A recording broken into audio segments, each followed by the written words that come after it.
Good morning guys. Nandito po ako sa aking dating pinapaliguan at hanggang ngayon pa rin naman. Kaso hindi ako makakaligo dahil nga ay masama ang pakiramdam. So tingnan nyo guys ang kagandahan. At sa paggawa ko na ngayon nito guys ay meron lang akong konting ikwento sa inyo. Dahil ang kwentong ito ay napakaganda dati. Hindi rin. Maganda pa rin hanggang ngayon. Dahil natumbasan na. Ang ganda, di ba guys? Ang ganda ng langit, ang ganda ng tanawin. At mabuti naman at na ano na yung grass kasi last week ay medyo mahaba pa ang grass. At merong grasshopper na tumatalon-talon. At hahanapin ko dito yung tambibidli ba yun o batawag niyan. So wait lang kung ano ang makita ko ngayon. Tulad ng dati yung puno na yan ay kwento yan ng aking bunso na muntik ng maluno dito guys. O bola ng ano yan o ng aso. Ayan o dito guys. Pero maglalakad ako ngayon hanggang doon sa dulo na yun guys. Doon ko na ipagpatuloy ang aking kwentong guys. So tara na't samahan nyo ako sa kwentong ito. Dahil ano to sa nagiging buhay ko. Diba? Laging may kwento ang buhay. Pero masabi nating ang tuldok ay may salaysay. Diba? At dapat malaman ng kahulugan. Ayan guys, ang ganda diba ng ano niya, ng flowers niya. So, doon sa puno, doon sa dulo doon kasi nagsimula guys ang story na hindi dapat at peace lang tayo lagi. Dito kami nag-ano ng pagmatuo, may tumalon. Magso-story lang ako guys kasi sa totoo lang guys ay nagagawa natin ang nagawa natin. Huwag lang natin maging masaya lang tayo sa ating buhay guys. At yun lang. Doon ko na lang ipagpatuloy guys sa may namimingwit guys. Tingnan ko na. So hinahanap ko guys yung dragonfly. May maliit siya pero hinahanap ko yung malaking dragonfly. Kasi ayan, marami guys. Hindi masyado makita kasi mga maliliit po. So tingnan ko guys ha. So ayan guys, ang ganda-ganda niya. Maliit lang yan siya. Hahanapin ko yung mas malaki. Ayan, marami sila Ayan, yung mga dragonfly. Ang saya-saya nila. Ang dami-dami. Mga baby pa, mga baby. Ayan. Ayan, mga baby ang dragonfly. Ang gaganda ng kulay. Ayan, ang baby pa nila. Pero hinahanap ko yung malaki. Ayan, naglalaro sila. Ayan, hanap ako ng malaki doon sa dati kong pinagtitingnan. Marami sila dito kaso lang maliliit. So, nandito na ako guys sa dati naming hanggang ngayon pa rin naman sa inuupuan namin sa red upuan na yan. At dito kami lumulusog ni Hubi pag maligo kami. Pero ngayong year hindi pa talaga ako nakaligo kasi nga natamaan nga ng trangkaso. Ayan. Andito yung andito yung dragonfly, yung malaki. Pero lumipad na siya babalik pa rin yun kasi paborito niya itong lugar na to eh, dito ako nakakuha ng, kung may naalala pa kayo sa dragonfly na ginawa ko noon, ay dito yun, babalik yun kasi dito yung malalaking dragonfly eh, doon ako galing. Oh, ayan, so napakagandang araw ngayon guys, hindi mahangin, hindi masyadong mainit, pero may konting fresh air, yun lang. At maganda talaga dito mag pasyal. Si Hubi ay nag mountain climb or nag-hiking pala. Nag-hiking siya at hindi ako sumama dahil nga hindi ko kaya, masama ang pakiramdam. So dito lang muna ako mag-isa. So merong bibi pato doon ata mag-isa oh. Isa lang siya. Tulad ko nag-iisa. Okay lang.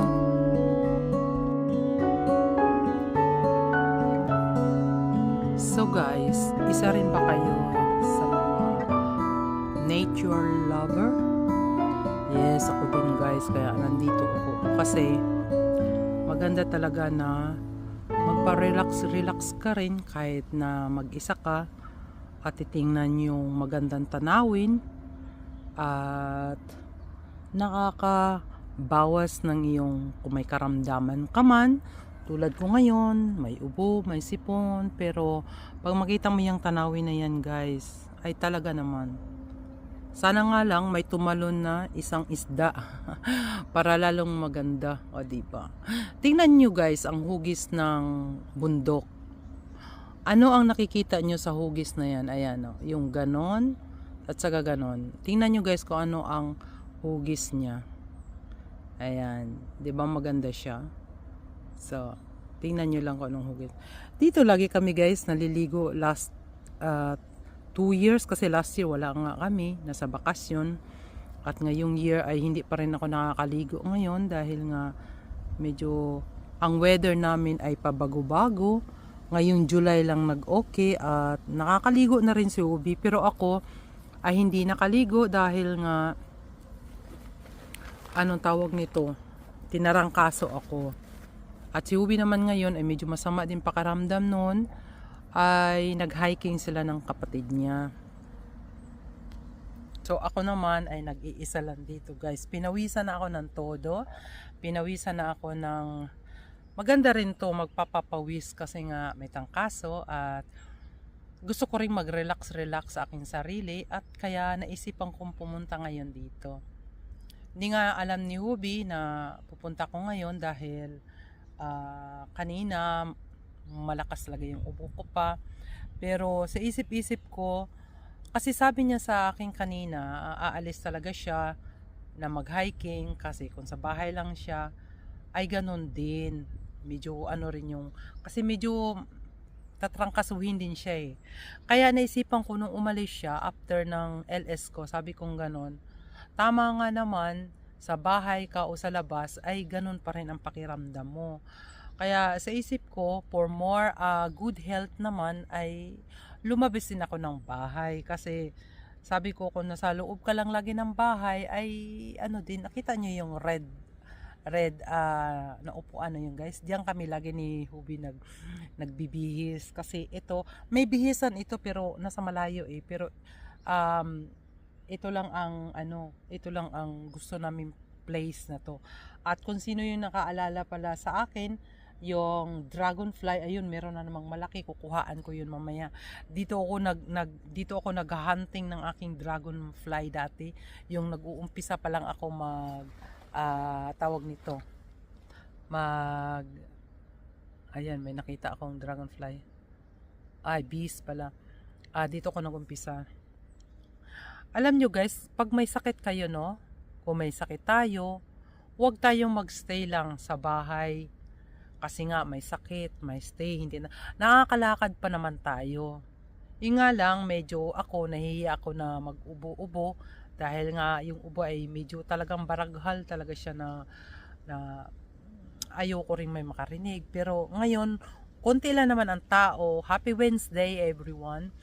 Konti lang naman ang tao at saka yung nangingisda lang naman at yung may nagpapasyal ay kunti lang. Kaya thankful din ako ngayong araw kasi naisipan ko na lumabas ng bahay kasi garden at saka bahay lang ako eh. Naisipan ko na lumabas, na dito ako. Ang sarap-sarap talaga guys ng feelings. Pag lumabas ka ng bahay, kung may karamdaman ka, labas ka ng bahay, lumabas ka. At saka hindi yung, ang laki ng dragonfly, mahuhuli ko kaya yun. Kaya gustong gusto ko din dito guys. Tingnan ka. Ayan Ayan, mahuli ko kaya yun. Tika baka dumaan. Wala. Di ba guys, ang ganda-ganda ng Gustong gusto ko dito eh. Relax. Masyado kang relax sa dito. At siya nga pala guys, sa umpisa ng aking video na to ay sinabi kong may story. Yes, maraming story dito sa paligid na to, dito sa aking kinaupuan at kung ano. At sa mga story na yan guys, ay isasali ko na yun yung story na nakagawa ka ng hindi tama. Pero sa hindi tama na yun ay gagawin, sa hindi tama ay gagawing tama. Kaya natutuwa nga ako guys, at nakaka-survive ako, no? Mahirap unawain, mahirap tanggapin, mahirap, ewan ko. Pero maraming salamat at nakasurvive din ako. Lalo na ngayon may trangkaso ako. Ayun yung dragonfly, sunod ng sunod. Yun guys, at marami ako dapat na ikukwento, no? Pero ang kagandahan ng tanawin ngayon ay talaga naman maganda na rin. Maganda. Magandang umaga, bayan. Bye-bye na guys, at see you next time. Bye.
So guys, pauwi na ako.